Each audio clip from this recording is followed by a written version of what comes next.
এখানে একটু পরে যে চোর উনি আসবে পার্সেলটা নিতে।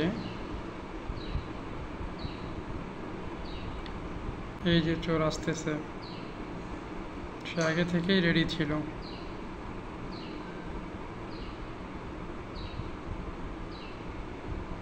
এই যে চোর আসতেছে, সে আগে থেকেই রেডি ছিল।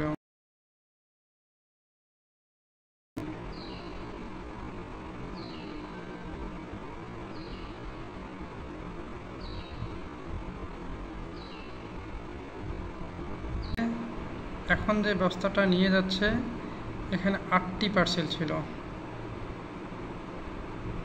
এই বস্তার মধ্যে 8টা পার্সেল ছিল। এই যে চোর নিয়ে এখন যে বস্তাটা নিয়ে যাচ্ছে, এখানে 8টি পার্সেল ছিল।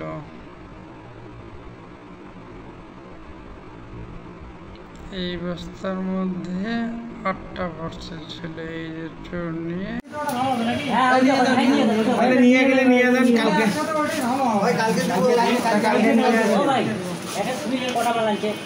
তুমি কটা মাল পাইছো? এইখানে আনছো কটা? আমার দোকানে আনছো কটা? 4টে বুঝি না, 4টে বুঝি। 4টে আছে ভাই। ঠিক আছে, এখন ক্লিয়ার। এখন কি করব? আরে কথা কয় ভ্যাস নিয়ে লাভ কি? ভাই বাকি সবগুলো তো ওইখানে আছে। কোনো ডেলিভারি করো নাই না? এইটা যাত্রাতে ভেজাল। কথা কারো ইয়া হইছে। ওইলে সব পাট যাবে। ওই বড়কাটাতেই বাসে গিয়েছে 5 মিনিটের জন্য। মানে বড়কাটা দিয়ে আটা খায়। ওখানে ফোন দিছিল পার্সেলের জন্য।